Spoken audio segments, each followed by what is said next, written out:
Ik kan die toch niet meer opnieuw gebruiken, dat nieuw is veel beter. Ja.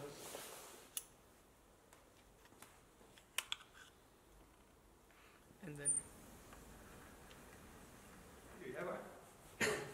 Hello YouTube, I'm Simen Stryckers, this is Maarten Stryckers, and this is Alexander Bol. And we are currently standing in the workshop of my brother and I in Antwerp, where we make custom knives, custom folding knives, and fixed knives also. And machinery tools. So it's quite a nice story actually. We met each other through one of the Dutch knife making forums, and Siemens had been helping me out a lot lately. And I said to him, yeah, let's do a meetup, let's join and let's talk designs and stuff. And it's been a really fun day for us, I guess. But now that we're here, maybe they can do a little shop tour and let's show us what you're making, guys. Yes. Maarten, what are you making recently? I'll show this type of knife. This is a small fixed blade, but it has a pocket clip on one side of the handle, so we can carry it like a pocket knife, like a folding knife. So when I take it out of the sheath, this side has a handle slab and this one has a pocket clip, but the pocket clip serves kind of as a handle. So it's a really nice design, I like it, it's very clean. How did you come up with it? And especially, when did you think I need to make a fixed blade with a pocket clip? Okay, I've had this design for a couple of years, but then it was just a small fixed blade with two handles and a Kydex sheath. And I think I saw on the internet a small fixed blade with a pocket clip, and I thought I can do that too with this design. So I thought up a neat, tidy, simple way of putting a pocket clip on the blade, so it can serve as that kind of purpose. Okay, and next week you're going to Chamblu? Chamblu. So that's like the big knife fair in the Benelux, I guess? The biggest? One of them, yeah. And you're bringing some for sale? Yeah, 5 I think. 4 of the small ones. And you, Simen? I'm coming too with one folding knife, because that's what I make most. And it's going to be fun. So, can you show us some of your work? Yeah, I'll get the newest one. So, Simen's helping me out with carbonizing my own folding knife I'm just making. But he makes this really nice, little compact EDC knives. What can you tell us about it? So this is the frame lock knife. The model is called the Compound, and you can open it one-handed. It is with the round hole here, licensed by Spyderco, and then it's just a not too big, a good size, everyday pocket knife. This one has handles made out of blue and black glass fiber composite, and it has a pivot collar on this side to add some extra color. And you can clip it to your pocket with the pocket clip, like this. And this is another one of the same design. Yeah, so for me, as a starting folding knife maker, it was really nice to see the level of quality Thank you. that these guys are achieving in their finishes, in their textures, and everything just fits. So that's very useful and very good for me to see. And how old are you guys? So they are obviously twins. They have some nice advantages with that. But how old are you guys? 21 years old. Me too. And how many folding knives did you already make? I think around 30. So that's 30 folders before your 21st birthday. So that's really impressive. But being twins, you have they are so great. You are buying machines together. Can you give us some examples? We just bought a new lathe. No? Oh, let's take a look at it. This is an old Celtic 12 made by Mondial. Stupid to forget, but yeah, it's an old lathe, so it has some wear in it in the ways and such. But it's one of very good quality, and it's quite a heavy and sturdy model for its size. So it's not only used for making knives, but also tools and such. Yeah, and it's really nice stuff. And you bought this together. Yeah. And you're also like sourcing your parts together. Like water jet. I saw you did some water jet together. Yeah, the water jet we did together. Yeah, Simen started with it. Yeah? So this is these are two water jet parts for my newer model folding knife, and it just saves a lot of time when you can have a company cut out the shapes for you. So and they can also make more intricate cutouts than I can. So here is a corner cutout which I cannot do easily on the conventional mill. Mm-hmm. This one's named after the cat, right? Yeah. This one is named after the cat Findus, and I have also another model. This one is named after the other cat Tur. So, we'll attach pictures of the two cats. Yeah, just send them to me. I don't know if knife people are actually cat people. I thought they were more like dog people, but no, we'll put in the pictures and we'll give us some closer pictures as well. And then they can say whether they like the cats or not in the description. Huh? Yeah. So, biggest goof you made? What? Biggest goof, biggest error. Oui.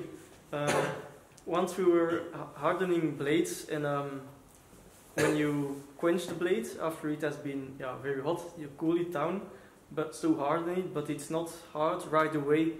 So we were hardening in stainless steel foil bags to protect from oxidization and such. But I tried to open the bag with cutting pliers, and I accidentally cut into the cutting edge of Simen's blade. Yeah.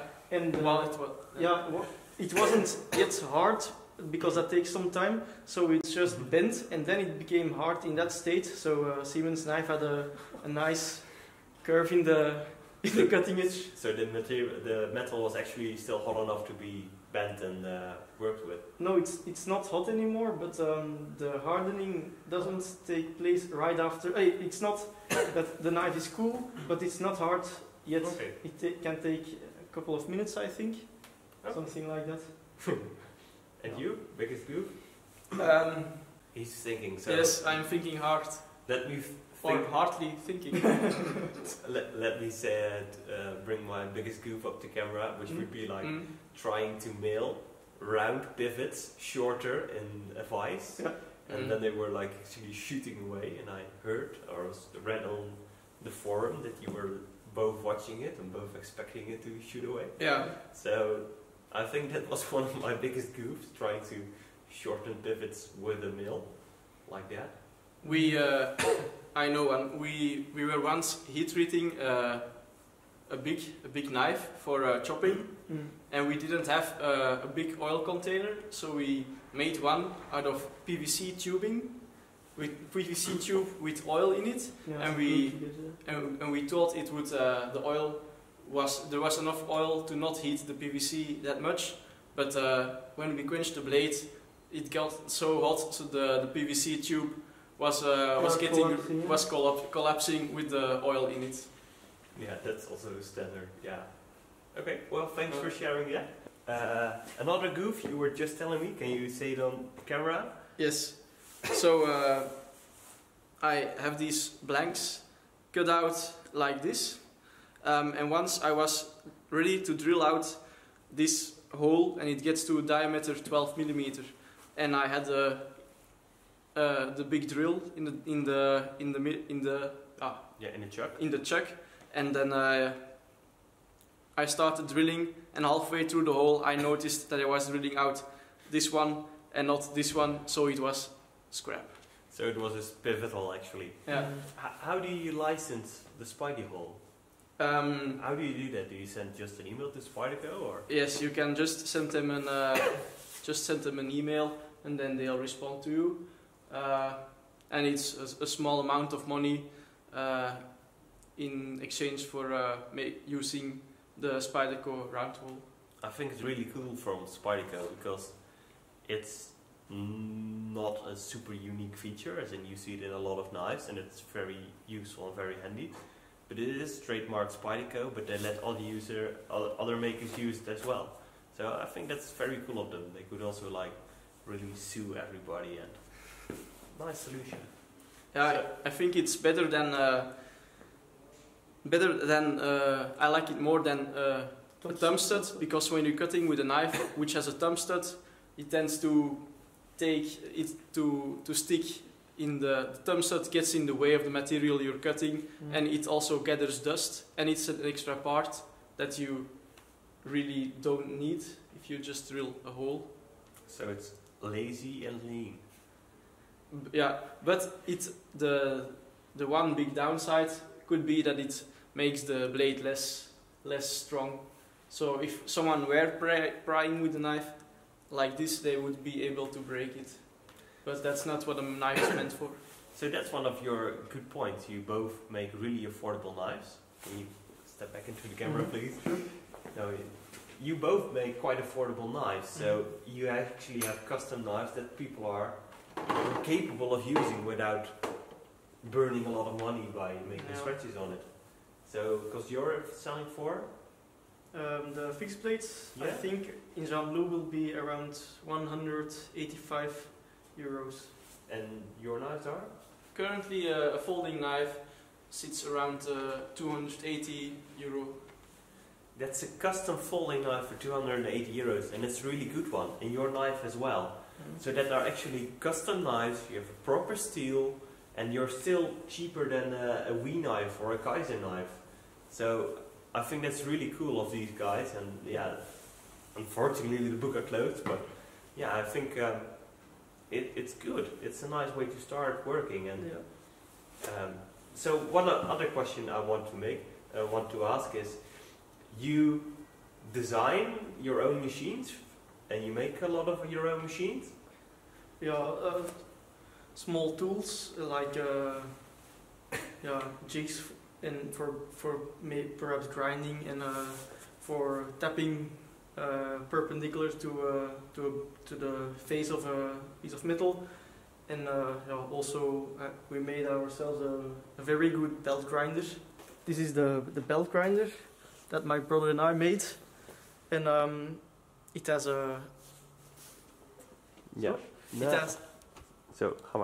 arms that are exchangeable to put in a flat button or a big wheel, or also this one, and it's a contraption of two sizes of wheels, a big and a small one, a flat piece, and then the work rest, and it's made for when you have a knife that has been water jet cut, like this one for example, that you can clean up the whole profile of the knife in one operation, to say so. So I'll turn on.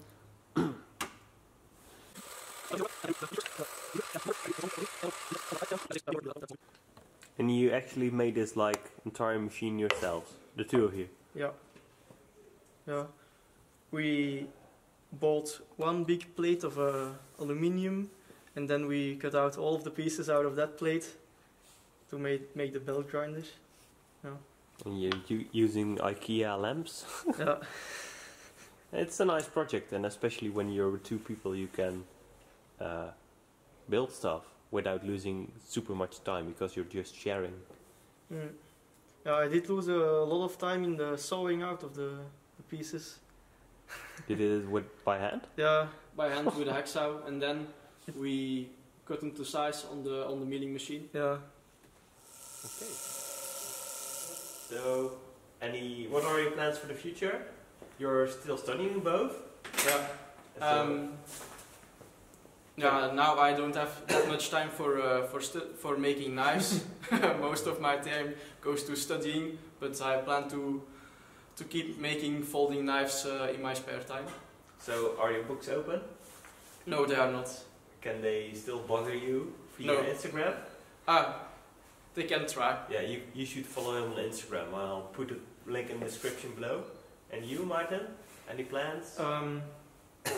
I'm also studying, and most of my time goes to that. But I think when I have a little bit of time, I can make more of the small folding knives.